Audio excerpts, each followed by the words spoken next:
کچھ عرصہ کے بعد میری گاڑی کے نیچے انہوں نے بم لگا دیا۔ آپ کی گاڑی کے نیچے بم لگاتے ہیں یا آپ کو گولیاں مارتے ہیں یا آپ کو غدار کہتے ہیں یا آپ کو ملک دشمن کہتے ہیں، اگر میں اس بم دھماکے میں مارا جاتا یہ محسوس ہوتا ہے کہ میں بالکل بدل گیا ہوں، مجھے کسی چیز کی پرواہ ہی نہیں ہے، زندگی کی بھی پرواہ نہیں ہے۔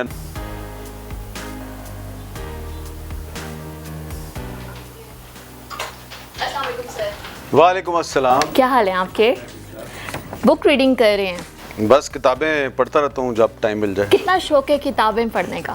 شوق تو نہیں ہے، لیکن یہ تو اب وے آف لائف ہے، کتاب کے بغیر تو زندگی نامکمل ہے۔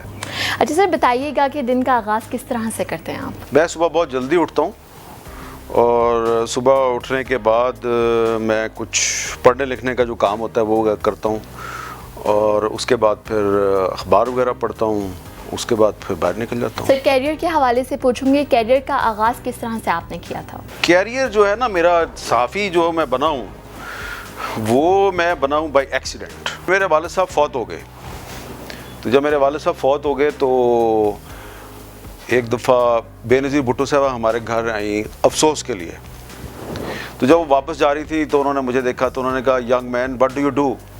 تو میں نے کہا جی میں آئی پلے کرکٹ۔ تو انہوں نے کہا no no you should follow the footsteps of your father. تو مجھے ایسے لگا کہ شاید مجھے کسی نے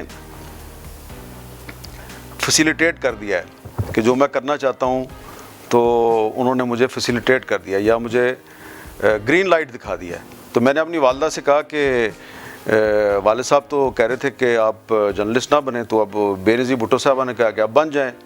تو پھر اس طرح پھر میں نے جب میرا بی اے کا رزلٹ آ گیا تو میں نے ایک اخبار میں اپلائی کر دیا، اور پھر ساتھ ساتھ میں انٹرنشپ کی میں نے، اور ساتھ ساتھ میں نے اپنا ماسٹرز کیا۔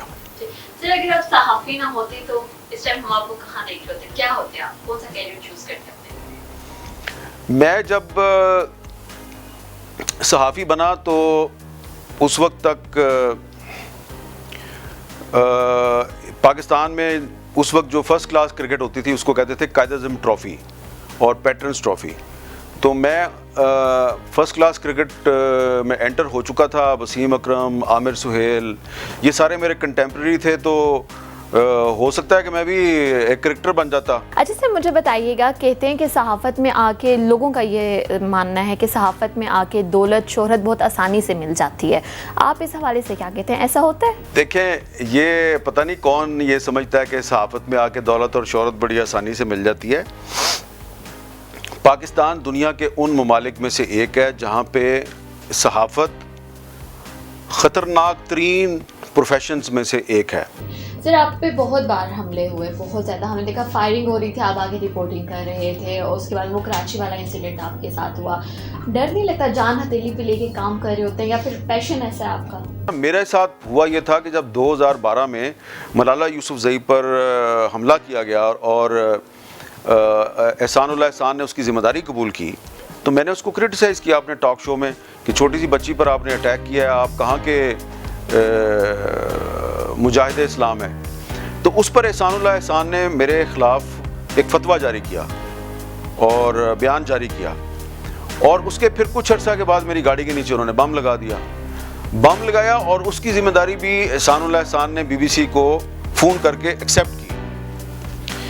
تو اگر میں اس بم دھماکے میں مارا جاتا تو لوگ یہی کہتے نا کہ کیونکہ احمد میر نے ایک چھوٹی سی بچی تھی اس کی حمایت کی تھی اس لیے طالبان نے اس کو مار دیا۔ تو اس میں میرا خیال ہے کہ اگر میں مارا جاتا تو کوئی اچھے مقصد کے لیے مارا جاتا، کوئی برا مقصد تو نہیں تھا نا۔ تو پھر جب 2014 میں بھی میرے پہ حملہ ہوا تھا تو اس کی وجہ یہی تھی کہ جی وہ یہ جی لاپتہ افراد کی بات کیوں کرتا ہے، تو اب تو عمران خان صاحب خود کہتے ہیں کہ یہ ایک بہت بڑا مسئلہ ہے، اس کو حل ہونا چاہیے۔ D G I S P R کہتے ہیں کہ لاپتہ افراد کا مسئلہ بڑا سنجیدہ ہے، اس کو حل ہونا چاہیے۔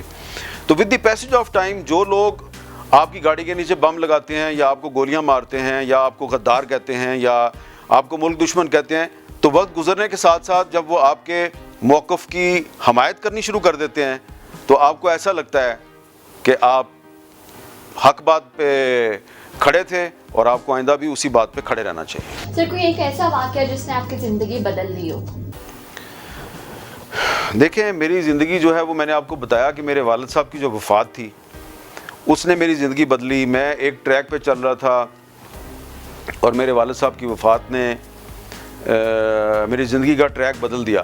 لیکن اس کے بعد جو 2014 میں جو میرے پہ قاتلانہ حملہ تھا تو اس میں تو میں بالکل موت کو ہاتھ لگا کے واپس آیا. تو اس کے بعد جو میرے میں تبدیلی آئی ہے وہ یہ ہے کہ پہلے میں تھوڑا سا کمپرومائزنگ تھا, ایڈجسٹمنٹ کر لیا کرتا تھا, اور ہوتا ہے نا زندگی میں انسان جو ہے وہ دنیا داری میں بہت سے سمجھوتے کرتا ہے, چھوٹے چھوٹے چھوٹے. 2014 کے بعد جو ہے کبھی کبھی مجھے یہ محسوس ہوتا ہے کہ میں بالکل بدل گیا ہوں, مجھے کسی چیز کی پرواہ ہی نہیں ہے. اب زندگی کی بھی پرواہ نہیں ہے, نوکری بھی کی بھی پرواہ نہیں ہے, جاتی ہے تو جائے, کیونکہ بندے کا نا اللہ پر اعتماد بہت زیادہ بڑھ جاتا ہے. کہ آپ نے ایک وقت وہ بھی تھا کہ جب میں آغا خان ہسپتال میں پڑا ہوا تھا اور میں نہ اپنا کوئی ہاتھ ہلا سکتا تھا, نہ کوئی ٹانگ ہلا سکتا تھا. ایک ڈاکٹر صاحب تھے, انہوں نے مجھے کہا کہ اب تمام زندگی آپ اسی طرح پڑے رہیں گے, آپ چل نہیں سکتے. اور یعنی کہ میں اپنی گردن جو ہے وہ ایسے سے ایسے بھی نہیں کر سکتا تھا, اتنا میں اتنا انجرڈ تھا. تو پھر میں نے اس کو آہستہ آہستہ اللہ تعالیٰ کے فضل و کرم سے, لوگوں کی دعاؤں سے میں نے اس کو ریکور کیا ہے.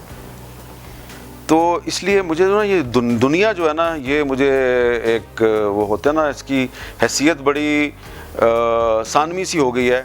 اور یہ جو لوگ دولت شہرت کی بات کرتے ہیں تو مجھے تو یہ لگتا ہے کہ یہ سب جو ہے نا یہ لا حاصل چیزیں ہیں, ان کی کوئی اہمیت نہیں ہے زندگی میں. اصل آپ کی اہمیت یہ ہوتی ہے کہ آپ حق اور سچ پہ کھڑے رہیں, خواہ اس کا کوئی بھی نتیجہ نکلے. تو 2014 کے بعد جو ہے نا مجھے لگتا یہ ہے کہ میرے اندر کافی تبدیلی آئی ہے.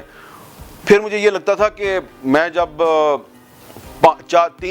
کم از کم 3 سال تک 2019 تک میری لیفٹ سائڈ میں ہمیشہ سارا دن درد رہتی تھی, میری نروس تباہ ہو گئی تھی, اتنی گولیاں لگی تھیں. تو میں کبھی سوچتا تھا کہ پتہ نہیں یار یہ کبھی درد سے نجات مجھے ملے گی یا نہیں ملے گی. پھر میں نے درد کے ساتھ سمجھوتا کیا, اور سو رہا ہوں تو درد میں سو رہا ہوں, جاگ رہا ہوں تو درد میں جاگ رہا ہوں, بات کر رہا ہوں, ٹی وی پروگرام کر رہا ہوں, کھا رہا ہوں, پی رہا ہوں, سب کچھ درد میں ہوں. تو وہ درد جو ہے نا وہ میری زندگی کا حصہ بن گئی. اب آہستہ آہستہ وہ درد غائب ہو رہی ہے. تو یہ بہت سی چیزیں ہیں جن کی مجھے کچھ سمجھ نہیں ہے, یہ سب کیسے ہوا ہے, یہ کسی ڈاکٹر نے نہیں کیا, یہ کیسے ہوا ہے, یہ صرف اللہ نے کیا ہے. تو جب اس طرح کی چیزوں سے آپ دو چار ہوتے ہیں نا تو آپ کے لیے دنیا کی اہمیت ختم ہو جاتی ہے. سر بھارت کے ساتھ تعلقات اچھے ہوتے جا رہے ہیں, ایسا سننے میں آ رہا ہے, آپ کو کیا لگتا ہے کہ یہ پاسبلٹی ہے اس چیز کی؟ بھارت پاکستان کا ہمسایہ ہے, بھارت کے ساتھ پاکستان کے اچھے تعلقات ہونے چاہیے, but not at the cost of Kashmir. پہلے کشمیر کا مسئلہ حل ہونا چاہیے. پہلے بھارت جو ہے وہ پاکستان کے ساتھ برابری کی سطح پہ بات کرے. اب بھارت کہتا ہے جی ہم تو بہت بڑا ملک ہیں تو ہم تو پاکستان کو اپنے برابر نہیں سمجھتے. تو یہ پرابلم ہے, آپ پاکستان کو اپنے برابر نہیں سمجھتے تو پھر چین اگر کہ چین جو ہے وہ بھارت سے بھی بڑا ہے, ہم آپ کو اپنے برابر نہیں سمجھتے, تو امریکہ تو آپ سے چھوٹا ہے تو پھر آپ اس کو اپنے برابر کیوں سمجھتے ہیں. تو ہندوستان کی جو لیڈرشپ ہے اس کو یہ سمجھنا ہوگا کہ 2 چیزیں بڑی امپورٹنٹ ہیں. آپ اپنا ہمسایہ نہیں بدل سکتے, لیکن جو کچھ بھی ہندوستان کی جو حکمران جماعت ہے بی جے پی وہ مسلمانوں کے ساتھ وہاں پہ کر رہی ہے, اس سے پاکستان میں ایک یہ احساس پیدا ہوا ہے کہ قائد اعظم محمد علی جناح نے پاکستان بالکل صحیح بنایا تھا. اور قائد اعظم محمد علی جناح جو ہیں وہ جو کہتے تھے کہ ہندو اور مسلمان 2 علیحدہ علیحدہ قومیں ہیں تو وہ بالکل ٹھیک کہتے تھے. تو آپ نے اپنے ایکشن سے, اپنے عمل سے ثابت کیا ہے کہ قائد اعظم نے اگر پاکستان بنایا تھا تو بالکل صحیح بنایا تھا. اب اگر آپ پاکستان کو اپنے برابر نہیں سمجھتے تو نہ سمجھیں, لیکن آپ کو کشمیر کا مسئلہ حل کرنا پڑے گا, UN ریزولوشنز کے مطابق اس کو حل کرنا پڑے گا. اگر آپ اس کو حل نہیں کریں گے تو پاکستان میں بھلے کوئی بھی بھارت کے ساتھ تجارت شروع کر دے, پاکستان میں بھلے کوئی بھی بھارت کے ساتھ محبت کی پینگیں پڑھا لے, لیکن پاکستان کے لوگ جو ہیں وہ کشمیر کا جو ایشو ہے اس کو ریزالو کیے بغیر ہندوستان کے ساتھ دوستی کو قبول نہیں کریں گے. لہٰذا جس کسی نے بھی ہندوستان کے ساتھ دوستی کرنی ہے ضرور کرے, لیکن کشمیر کے بغیر آپ نہیں کر سکتے جب تک کشمیر کا مسئلہ حل نہیں ہوگا. آپ یاد رکھیں کہ آپ جنرل ایوب خان سے زیادہ طاقتور نہیں ہیں, جس نے 11 سال پاکستان پر حکومت کی تھی. اس نے تاشکند معاہدہ کیا, اس کے خلاف عوام سڑکوں پہ نکل آئے, اس کی چھٹی ہو گئی. یاد رکھیں آپ پرویز مشرف سے زیادہ طاقتور نہیں ہیں. اس نے منموہن سنگھ کے ساتھ بیک چینل سے ٹریک ٹو ڈپلومیسی شروع کی. کشمیر پر ایک ایسا فارمولہ جو ہے اس کو تسلیم کر لیا جس کو کشمیریوں نے مسترد کر دیا تھا. قدرت نے اس کی چھٹی کروا دی. تو اگر ایوب خان اور جنرل مشرف جو ہیں ان کے انجام سے آپ سبق سیکھنے کے لیے تیار نہیں ہیں تو پھر آپ کا وہ انجام وہی ہوگا جو ایوب خان کا اور مشرف کا ہوا تھا. سر مریم بلاول میں سے کس میں سیاسی بصیرت آپ کو لگتا ہے زیادہ ہے؟ دیکھیں مریم اور بلاول دونوں ابھی سیاست سیکھ رہے ہیں. بلاول صاحب جو ہیں 2018 میں پہلی دفعہ رکن قومی اسمبلی بنے ہیں. مریم صاحبہ جو ہیں وہ ابھی تک انہوں نے پارلیمانی سیاست شروع نہیں کی. تو let's see and let's hope کہ یہ اچھے سیاستدان بنیں گے. ابھی ان کی شروعات ہے. سیاست میں کہتے ہیں کہ صحافیوں کو جو ہے تحفے ملتے ہیں. کون سی پارٹی ایسی ہے جو صحافیوں کو بڑا خوش رکھتی ہے؟ یہ ایک زمانہ تھا جب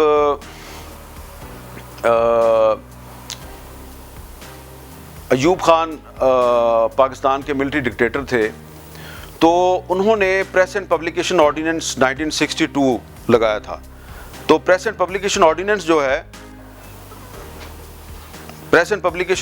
جو ہے اس کا مقصد یہ تھا کہ پاکستان میں سینسرشپ لگائی جائے. جو صحافی اس کی حمایت کر رہے تھے ان کو انہوں نے تحفے دیے, رائٹرز گلڈ بنائی انہوں نے, اور جو اس کی مخالفت کرتے تھے انہوں نے ان کو جیلوں میں ڈال دیا. پھر ضیاء اللہ کے دور میں بھی یہی ہوا. تو یہ روایت پاکستان میں نا تحفے دینے کی بڑی پرانی ہے. اور پھر جب نواز شریف صاحب چیف منسٹر پنجاب بنے تھے تو وہ بھی تحفے دیا کرتے تھے, پلاٹ ولاٹ دیا کرتے تھے. پیپلز پارٹی کے دور میں بھی اس طرح کی تحفے دیے جاتے رہے. تو ہر جماعت صحافیوں کو تحفے دیتی رہی ہے.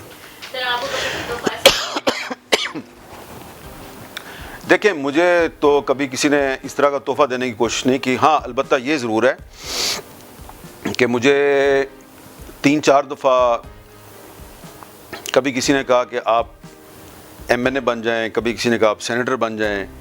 تو میں نے شکریہ ادا کر کے معذرت کر لی اور میں نے کہا جی کہ میں یہ کام نہیں کر سکتا. تو PTI میں کوئی وزیر جو آپ کو بڑے اچھے لگتے ہو یا کوئی ایسا سیاستدان آپ کہتے ہو کہ ہاں پکا سیاستدان ہے؟ PTI کے جو چیئرمین ہیں عمران خان صاحب سے لے کے اور ان کی جو کابینہ کے اکثر وزیر ہیں میرے بہت اچھے دوست ہیں, بلکہ بہت زیادہ دوست ہیں میرے PTI میں, اور پرانے دوست ہیں بہت. اتنے پرانے ہیں کہ جب PTI نہیں بنی تھی اس سے بھی پرانے دوست ہیں. لیکن یہ ہے کہ جب وہ حکومت میں آتے ہیں تو پھر ہمیں ان پر تنقید بھی کرنی پڑتی ہے, اور بہت سے جو ہمارے دوست ہیں PTI کی کیبنٹ میں وہ ہماری تنقید کو برداشت کرتے ہیں. کچھ ایسے ہیں 1-2 وہ برداشت نہیں کرتے, لیکن زیادہ تر جو ہیں وہ برداشت کرتے ہیں. ایسے مجھے بتائیے گا کہ کیا لگتا ہے آپ کو صحافت کے بارے میں؟ یہ کہا جاتا ہے کہ صحافی جب اچھا ایک نامور صحافی بن جاتا ہے تو وہ اپنے نام کا ناجائز فائدہ اٹھاتا ہے. تو آپ کو لگتا ہے کہ پاکستان میں ایسے صحافی ہیں جو اپنے نام کا ناجائز فائدہ اٹھا رہے ہیں؟ ابھی سے نہیں, پاکستان میں بڑے پرانے زمانے سے کچھ صحافی ایسے ہیں جو صحافت کو سیڑھی بنا کے تو حکومت کے عہدے حاصل کرتے ہیں. وہ صرف صحافی نہیں ہوتے, شاعر ہوتے ہیں, ادیب ہوتے ہیں, بہت سے لوگ ہوتے ہیں, ان میں بہت بڑے بڑے نام ہیں. لیکن جب کوئی ڈائریکٹ الیکشن لڑ کے تو پھر وہ حکومت میں آتا ہے تو وہ ٹھیک ہے. جیسے کہ مولانا کوثر نیازی تھے, ان کا اخبار تھا شہاب, وہ اس کے ایڈیٹر تھے, تو پیپلز پارٹی میں شامل ہوئے, انہوں نے الیکشن لڑ کے آئے, وہ ٹھیک ہے نا. لیکن کچھ لوگ ایسے ہوتے ہیں جو کہ نہ الیکشن لڑتے ہیں اور نہ ہی پارٹی میں باقاعدہ شامل ہوتے ہیں, لیکن وہ جناب سرکاری عہدے لے لیتے ہیں. اس سے جو صحافی ہوتے ہیں ان پر لوگ انگلیاں اٹھاتے ہیں, اور یہ اچھی بات نہیں ہے.